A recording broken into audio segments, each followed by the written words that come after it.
Gold, trusted gold buyers. మీరు తాకట్టు పెట్టిన బంగారాన్ని విడిపించి ఈ రోజు ఉన్న మార్కెట్ ధరకు కొనబడను.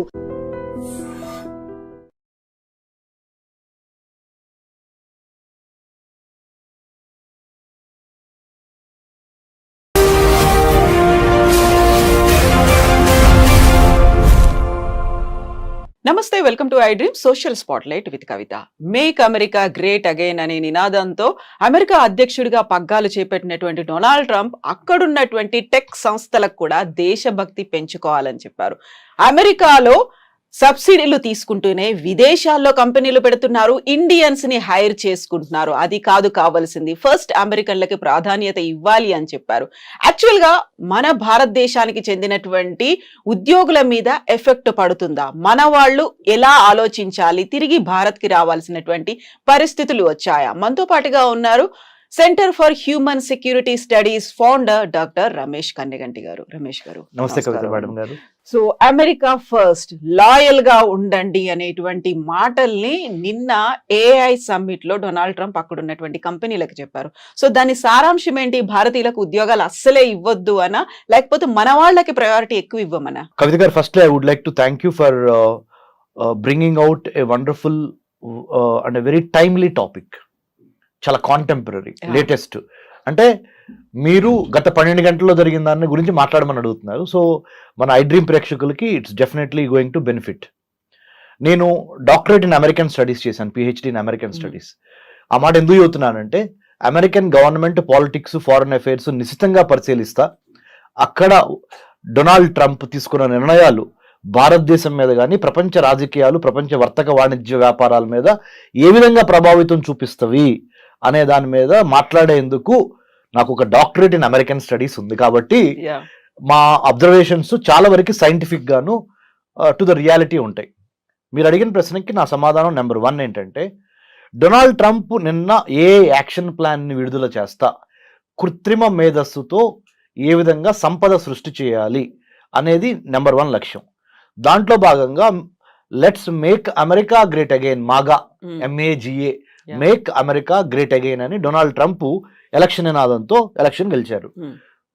100% డొనాల్డ్ ట్రంప్ ఒక విధంగా చూస్తే he so right. He has to satisfy the people whom they have invested faith in Donald Trump. ఎవరైతే అమెరికా యొక్క బాగోగులు కోరుకుంటారో వాళ్ళకే అమెరికా యొక్క అధ్యక్ష భవనంలో కూర్చునే అర్హత ఉంటుంది అనే ఒక ఫార్ములాకి డొనాల్డ్ ట్రంప్ 100% న్యాయం చేస్తున్నాడు. ఆ విధంగా చూస్తే ముఖ్యంగా అమెరికాలో పుట్టి పెరిగిన అమెరికన్స్కి ఎక్కువ అవకాశాలు ఇవ్వండి. మీరు గూగుల్ కానీ, మైక్రోసాఫ్ట్ కానీ, ఇన్ఫోసిస్ కానీ, లేకపోతే యాపిల్ కానీ, లేకపోతే any name big company you name, or Microsoft కానీ, any big company you name, he's appealing to all the CEOs of those AI companies. NVIDIA is a very big AI company, artificial intelligence company. NVIDIA యొక్క gross domestic, అంటే NVIDIA యొక్క ఆదాయము మన దేశానికి సంబంధించిన ఆదాయంతో అంటే GDPలు 2 మ్యాచ్ అవుతాయి.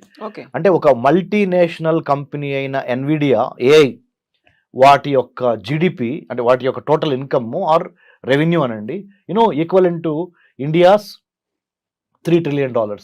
ఓకే, మన భారతదేశానికి $3 trillion, $3.5-4 trillion మధ్య మనం ఉంటే, NVIDIA అనే ఒక AI కంపెనీ, చిప్ మేకింగ్ అని ఏఐలో ఉన్న కంపెనీకి ఉన్న total assets $3.5 trillion. You know what I'm talking? A corporate company's money is equivalent to a country's, the most populous country's gross domestic product 2 ఈక్వల్గా ఉన్నాయి. ఇలాంటి తరుణంలో ఆయన ఏమంటున్నారు, అమెరికన్స్కి మాత్రమే ఫస్ట్ ప్రయారిటీ ఇవ్వండి, అటు చైనాకి ఇవ్వద్దు, ఇటు ఇండియాకి ఇవ్వద్దు. మన అమెరికా ఫ్యాక్టరీలు తీసుకెళ్లి చైనాలో పెట్టద్దు, చైనా వాళ్ళకి ఎక్కువ భాగస్వామ్యం ఇవ్వద్దు, ముందల మన అమెరికన్స్ని పట్టించుకోండి. అలానే సైన్స్, టెక్నాలజీ, ఇంజనీరింగ్, మ్యాథమెటిక్స్, మెడిసిన్లో నెంబర్ 1 అయిన ఇండియన్స్ని కూడా ఎక్కువ హైర్ చేసుకోవద్దు. ముఖ్యంగా అమెరికా వాళ్ళని ఫస్ట్ హైర్ చేసుకోండి. అమెరికా అంటే అక్కడ what does he mean? Anglo Saxon, America Born, యుఎస్లో పుట్టి పెరిగిన వాళ్ళకి మొదటి ప్రాధాన్యత ఇవ్వండి. ఇంతవరకు డొనాల్డ్ ట్రంప్ ఇది ఒక వాదన, ఇది correct. Yes, I also endorse what Donald Trump said. But at the same time Donald Trump చెప్పినంత మాత్రాన NVIDIA కానీ, మైక్రోసాఫ్ట్ కానీ, ఇన్ఫోసిస్ కానీ, గూగుల్ కానీ, మెటా కానీ, ఈ కంపెనీలు ఏవి డొనాల్డ్ ట్రంప్ మాటినవు. ఎవరైతే వాళ్ళకి టాలెంట్ ఉందో, ఎవరికైతే వాళ్ళకి ఎటువంటి టాలెంట్ అవసరమో ఆ టాలెంట్నే తీసుకుంటారు. ఎటువంటి టాలెంట్ అవసరము అంటే ఇండియన్ టాలెంట్ అవసరము. ఎందుకంటే సైన్స్, టెక్నాలజీ, ఇంజనీరింగ్, మ్యాథమెటిక్, మెడిసిన్లో ఇండియాని మించిన తురుముకాను ఈ రోజున 2025 అంటే పరిస్థితులు మారచ్చు. వాళ్ళ బళ్ళు అవుతాయి, బళ్ళు వాళ్ళు అవుతాయి. That's a different thing. That's a different ball game altogether. But as of now, today, as I am talking to you in Hyderabad, iDream Studios, on 25th of July 2025, ఇండియాని మించిన science, technology, engineering, mathematics, medicine లాంటి brain power ఇప్పటికిప్పుడు over night ఎవరి దగ్గర లేదు. That's why Donald Trump చెప్పింది ఆయన రెటరిక్గా మాత్రమే మిగిలిపోద్ది, కానీ రియాలిటీలో పప్పులు ఉడకవు. ఆయన చెప్పింది ఎవరు పట్టించుకునే పరిస్థితి లేదు. ఈ విధంగా చూసినప్పుడు Donald Trump will not be taken seriously by all these multinational companies in the United states because they can't do away with talent over night. Talent is abundantly available from Indian brains. So we rule the roost. మనల్ని ఎవరు replace చేసేవాళ్ళు, ఎవడరా మనల్ని ఆపేది అనే యాటిట్యూడ్లో మనం ఉన్నాం. అయితే మన మేధో సంపత్తి అంతా ఇక్కడ నుంచి తరలిపోతోంది. అమెరికాలోనో ఇంకో దేశంలోనో అక్కడ కావాల్సినటువంటి వనరులని డెవలప్ చేయడంలో మనమే ప్రముఖ పాత్ర వహిస్తున్నాము అనేటువంటి భావనతో వాళ్ళని మళ్ళీ మన భారతదేశంలో పెట్టుబడులు పెట్టండి అనేటువంటి ఒక మాటని ప్రధానమంత్రి నరేంద్ర మోదీ కూడా పదే పదే చెప్తూ ఉన్నారు. కరెక్ట్గా అక్కడ ఉన్న వాళ్ళని మన దగ్గర పెట్టుబడులు పెట్టమంటున్నారు. ఇప్పుడు ట్రంప్ కూడా అదే మాట చెప్తున్నారు, మన వాళ్ళు వెళ్ళి విదేశాల్లో పెట్టుబడులు పెడుతున్నారు, అలా పెట్టడానికి వీల్లేదు. సో దాని మీద విపరీతమైనటువంటి సుంకాలు నేను విధిస్తాను అంటే ఇండైరెక్ట్ గా మనం ఏదైతే కోరుకుంటున్నామో అదే మాట కాదు అనే చెప్తున్నారు ఆయన. మనం సంస్కృతి సాంప్రదాయాల గురించి మాట్లాడుతూ ఉంటాం కదా, యద్భావం తద్భవతి. Okay, as you sow so you reap. Donald Trump ఏమి సో చేశాడు అంటే, ఏమి నాటాడు? Make America great again. అంటే అమెరికా యొక్క లాస్ట్ గ్లోరీని మళ్ళీ రీక్లెయిమ్ చేద్దాము. ప్రధానమంత్రి మోడీ గారు ఏం కోరుతున్నారు? అఖండ భారత్. అంటే భారతదేశం కోల్పోయిన ఆ గ్లోరీ ఉందే, ఒకప్పుడు మణులు, మాణిక్యాలు, రత్నాలు రోడ్డు మీద పోసి, వీధుల్లో పోసి అమ్మేవాళ్ళు. శ్రీకృష్ణదేవరాయల టైం కానీ, అక్బర్ టైం కానీ అంటాం కదా. మనం చాలా మన కథల్లో, మన చరిత్రలో, మన హిస్టరీలో చాలా రత్నాలసీమ, రాయలసీమ, రత్నాలసీమ ఇవన్నీ ఉండేవి కదా. మళ్ళీ ఆ గ్లోరీని గెయిన్ చేయమని ఎవరు అడుగుతున్నారు? ఆ గ్లోరీని మళ్ళీ రీక్లెయిమ్ చేయమని ప్రధానమంత్రి నరేంద్ర మోడీ గారు అడుగుతున్నారు. తప్పేమన్నా ఉందా? భారతదేశం నుంచి చూసినప్పుడు ప్రధానమంత్రి నరేంద్ర మోడీ గారు చెప్పిన మాట తప్పు లేదు. కానీ భారతీయులు కాకుండా బయట దేశస్తులు చూసినప్పుడు మోడీ గారి మీద అప్పుడు వాళ్ళు ఏమనుకుంటారు? ఓ, ఈయన మొత్తం అవకాశాలు ఓన్లీ భారతీయులకే ఇవ్వమంటున్నాడు, మేక్ ఇన్ ఇండియా అంటున్నాడు. Make in India, made for India, digital India, stand up India, ఈ మోడీ గారు చేసే పథకాలన్నీ ఇండియన్స్ కోసమేనంట. మనం వెల్కమ్ కాదు, ఇది ఫారెన్ టాలెంట్, మనం ఎందుకులో వెళ్తాము, ఆయన మనకి మ్యాచ్ అవ్వదు అని భావన వస్తుంది. అట్లానే డొనాల్డ్ ట్రంప్ కూడా when he speaks for the country, because he won the election by American voters. America యొక్క ఓటు హక్కును ఉపయోగించుకొని, అమెరికాలో పుట్టి అమెరికాలో పెరిగి ఓటు హక్కు ఉపయోగించుకొని అమెరికా అధ్యక్షుడైన ఆయన ఆబ్వియస్లీ ఫస్ట్ ప్రిఫరెన్స్ అమెరికాకే ఇస్తాడు. సో దాంట్లో మనం ఆశ్చర్యపోవాల్సిన అవసరం కానీ, దాన్ని ఒక వివాదాస్పదంగా చూడాల్సిన అవసరం కానీ లేదు. రియాలిటీని రియాలిటీ లాగా యాక్సెప్ట్ చేసి ఎక్కడ కలుస్తాము, ఎక్కడ విడిపోతాము, మళ్ళీ ఎక్కడ కలుస్తాము అని. There are no permanent friends, there are no permanent enemies in international relations. Only interest of that particular nation at that particular moment is permanent. అంతర్జాతీయ సంబంధాల్లో శాశ్వత శత్రువులు, శాశ్వత మిత్రులు లేరు. ఆ దేశ ప్రయోజనాలే శాశ్వతంగా ఆ దేశాధ్యక్షుడు పనిచేస్తాడు దానికోసం. ఇప్పుడు దేశభక్తి పెంచుకోవాలి, లాయల్ గా ఉండాలి, జాతీయవాదాన్ని పెంచుకోండి అనేది వాళ్ళ స్వార్థంగా చూడాలా, లేకుంటే నిజంగానే అమెరికా ఏదైతే ఆ గ్లోరీని పోగొట్టుకుందో దానికోసం మళ్ళీ మనం చేయాలి? ఇప్పుడు నా టెన్యూర్ లో ఇలా జరగనివ్వను అనే ఒక మాట చాలా గట్టిగా చెప్తున్నారు ఆయన. నేను ఒప్పుకోను అనేది అన్నారు కదా ఆయన. అవును, ఆయన చెప్పిన దాంట్లో ఒక అమెరికా పౌరుడిగా ఆయన్ని బాగా అప్రిషియేట్ చేస్తారు. మరి మనం భారతదేశంలో కూర్చొని ఆయన నిర్ణయాలను విశ్లేషిస్తున్నాం. మనకు తప్పుగా అనిపిస్తాయి కొన్ని రైట్ అనిపిస్తాయి. రైట్. సో సేమ్ లాజిక్ ప్రధానమంత్రి మోడీ గారికి కూడా. కాబట్టి మనం అసలు దీని గురించి చాలా సీరియస్గా ఆయన చెప్పాడు. నిన్న ఏ యాక్షన్ ప్లాన్ రిలీజ్ చేస్తా, ఏ కంపెనీ ఓనర్లకి అమెరికాలో ఉన్న వాళ్ళకి ఆయన ఒక పిలిపించాడు. ఏమని, బాబు ఫస్ట్ ప్రిఫరెన్స్ అమెరికాలో పుట్టి పెరిగిన మన వైట్ అమెరికన్స్కి ఇవ్వండి. వైట్ అనే మాట కూడా వాడలేదులే, అమెరికన్స్కి ఇవ్వండి అని అన్నాడు. తర్వాతే ఈ చైనా కానీ ఈ ఇండియా కానీ. ఎందుకంటే ఇండియా వాళ్ళ దగ్గర బాగా బ్రెయిన్ పవర్ ఉంది, చైనా వాడి దగ్గర బాగా మ్యానుఫ్యాక్చరింగ్ పవర్ ఉంది, అక్కడ ఉత్పత్తులు చేస్తున్నారు. వీళ్ళేమో వీళ్ళ తెలివితేటలతో సైన్స్లో number 1 Indians, technology, trade, talent, engineering, mathematics, medicine ఏదైనా ఇండియా నెంబర్ 1. వాళ్ళకి కొద్దిగా తగ్గించండి, మన వాళ్ళకి ఎక్కువ ఇవ్వండి ఉద్యోగాల్లో అవకాశాలు, ఏ ఉద్యోగాల్లో ముఖ్యంగా అని అన్నాడు ఆయన. సో నేను దాన్ని తప్పట్లా ఒక విశ్లేషకుడిగా, చాలా రియలిస్టిక్గానే మాట్లాడాడు ఆయన. ఆయన దేశం యొక్క పౌరులకి మొదటి స్థానం ఇవ్వమన్నాడు. సో బట్ మనం ఏం చేయాలంటే, మనకి శ్రీరామ రక్ష ఏంటంటే మేడం, మన టాలెంటే, మన నాలెడ్జ్, మన స్కిల్, మన యాటిట్యూడ్. ఈ 3 గుర్తుపెట్టుకోండి. Knowledge, skill, attitude. If you have all 3 in alignment, మన జ్ఞానము, మన నైపుణ్యత, మన దృక్పథము, ఈ 3 కరెక్ట్గా మనము మ్యాచ్ చేయగలిగితే, 3టిని ఒక సమకోణంలోకి తీసుకురాగలిగితే ఎవడరా మనల్ని ఆపేది? అయితే యాక్చువల్గా దేశభక్తి మితిమీరినటువంటి జాతీయవాదంతో అక్కడ అమెరికా ఒక టాలెంట్ను కోల్పోతోంది అనే ఒక భావన, విశ్లేషణలు కూడా మొదలైపోయాయి కదా, ఏమంటారు? కరెక్టే, టాలెంట్ని అమెరికా కోల్పోతుంది. మీకు ఇంకో మాట చెప్తాను కవిత మేడం, మీరు కూడా చాలా your most educated and well qualified Kavitha గారు. మీరు బరాక్ ఒబామా ప్రెసిడెంట్గా ఉన్నప్పుడు, I'm just taking back you to Barack Obama. What did he say? ఏం చెప్పారు తెలుసా? ఒక యూనివర్సిటీ గ్రాడ్యుయేషన్ సెరమనీలో ఆయన చీఫ్ గెస్ట్గా వెళ్ళి ప్రెసిడెంట్గా, ఇండియన్ స్టూడెంట్స్ని చూసి నేర్చుకోండి, వాళ్ళ మ్యాథమెటిక్స్, వాళ్ళ సైన్స్, వాళ్ళ గ్రిప్పు, వాళ్ళ డిసిప్లిన్, వాళ్ళ dedication, they are becoming number 1 in the whole world. American students are lagging behind in science and technology, mathematics. You got to step up your performance అని American కిడ్స్కి Barack Obama had given a caveat అంటే ఒక రకమైన warning. Otherwise Indian kids will take over, Indian kids will lead the way, they will become the leaders, you have to follow them.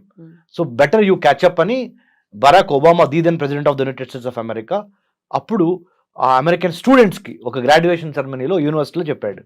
So what I'm trying to tell is, మన intent అంటే మన ఉద్దేశం, మన content అంటే మన దగ్గర ఉన్న subject, మన క్యారెక్టరు, మన వ్యక్తిత్వం, మన ఇంటెంట్, కంటెంట్ అండ్ క్యారెక్టర్, ఈ 3 మన నాలెడ్జ్, మన స్కిల్, మన యాటిట్యూడ్, ఈ 6 పాయింట్స్ నెంబర్ 1గా భారతదేశాన్ని రానున్న రోజుల్లో కూడా దిగ్విజయంగా నిలబెట్టగలిగిన సత్తా ఈ 6 పాయింట్స్కి మాత్రమే ఉంది. Better we follow these 6 points or 6 themes. We should have the knowledge, skill and good attitude.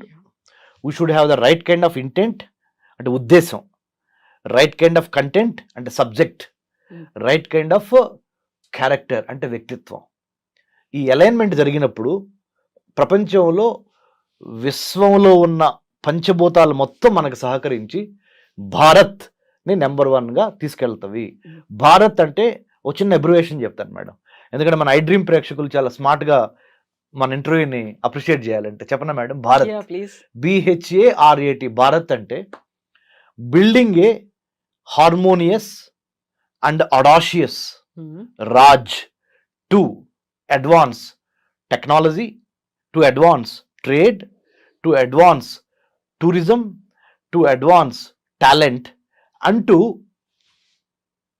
decimate, destroy terrorism. Zero tolerance towards terrorism. అంటే building a harmonious and audacious అంటే హార్మోనియస్ అంటే అందరితో కలిసి పనిచేయాలి, అడాషియస్ అంటే ధైర్యంగా ఉండాలి. Building a harmonious and audacious Raj అంటే తెలుసు కదా, రాజ్యము. రాజ్య నిర్మాణం ఎలా జరగాలంటే అందరిని కలుపుకొని పోవాలి, బట్ ధైర్యంగా ఉండాలి.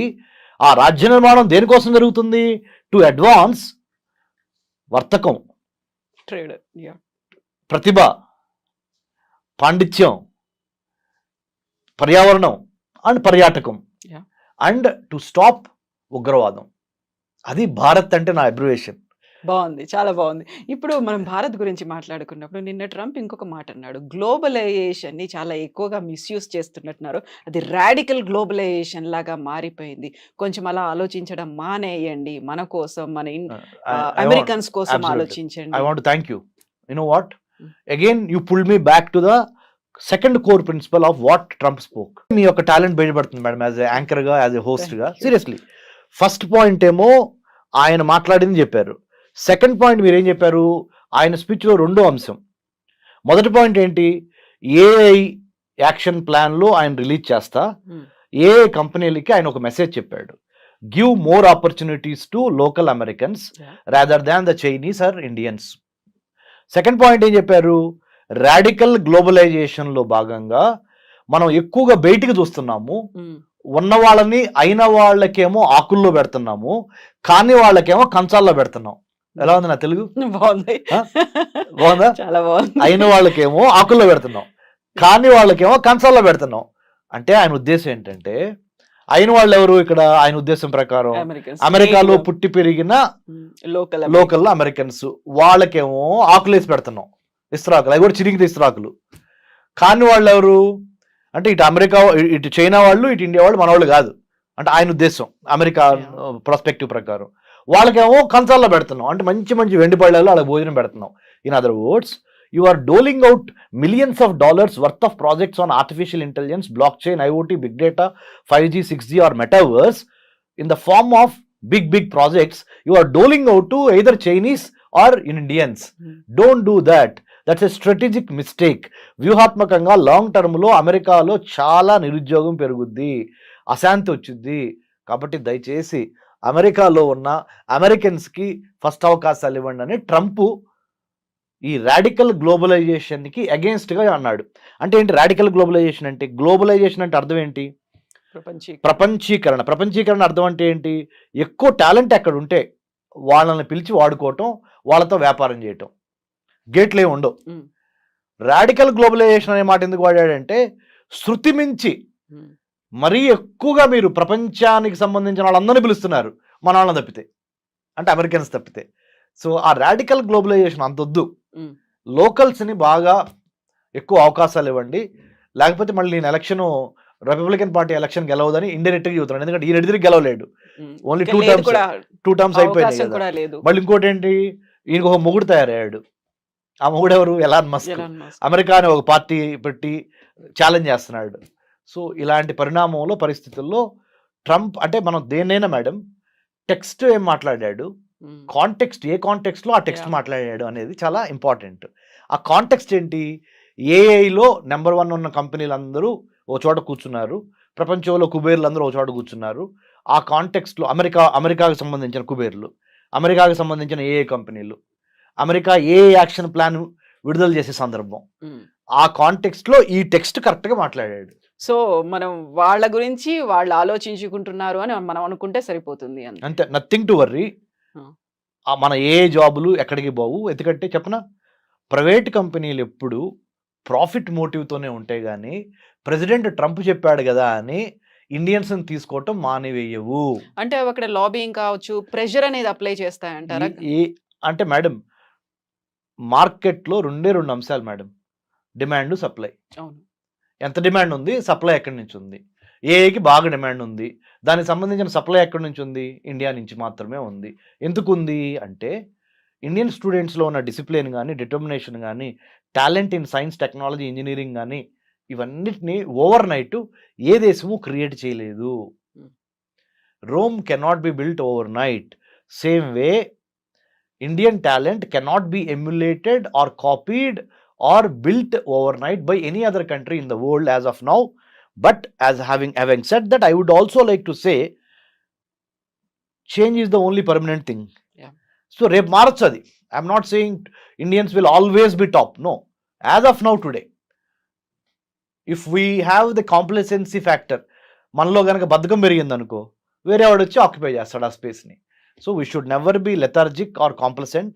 We should always be on our toes, ready to take the fight, and then take over the science, technology, engineering, mathematics లో నెంబర్ 1గా ఉంటే చచ్చినట్టు ఏ కంపెనీ అయినా మనల్ని హైర్ చేయాల్సిన పరిస్థితులు క్రియేట్ చేయండి, అనివార్య పరిస్థితులు క్రియేట్ చేయండి. If you can never catch or chase butterflies, better you build a beautiful garden so that butterflies will come and take rest or play in your garden. So true.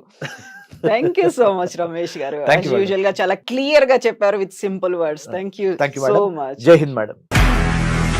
నిజంగా ప్రస్తుతం ఉన్నటువంటి సమాజం దేనికి priority ఇస్తుంది? ఆర్థిక సంబంధాల చుట్టూ మాత్రమే తిరుగుతుంది. మళ్ళీ ఎన్నికలంగానే చాలా విరక్తి కలుగుతాను. మంచి అనిపిస్తుంది కదా, లేడీస్ కూడా ఛాలెంజింగ్ జాబ్స్ చేసినప్పుడు చాలా బాగుంటది. ఫుడ్ డెలివరీ ఇవ్వటానికి వెళ్ళినటువంటి డెలివరీ బాయ్ అనిల్ పై కళ్ళ ముందు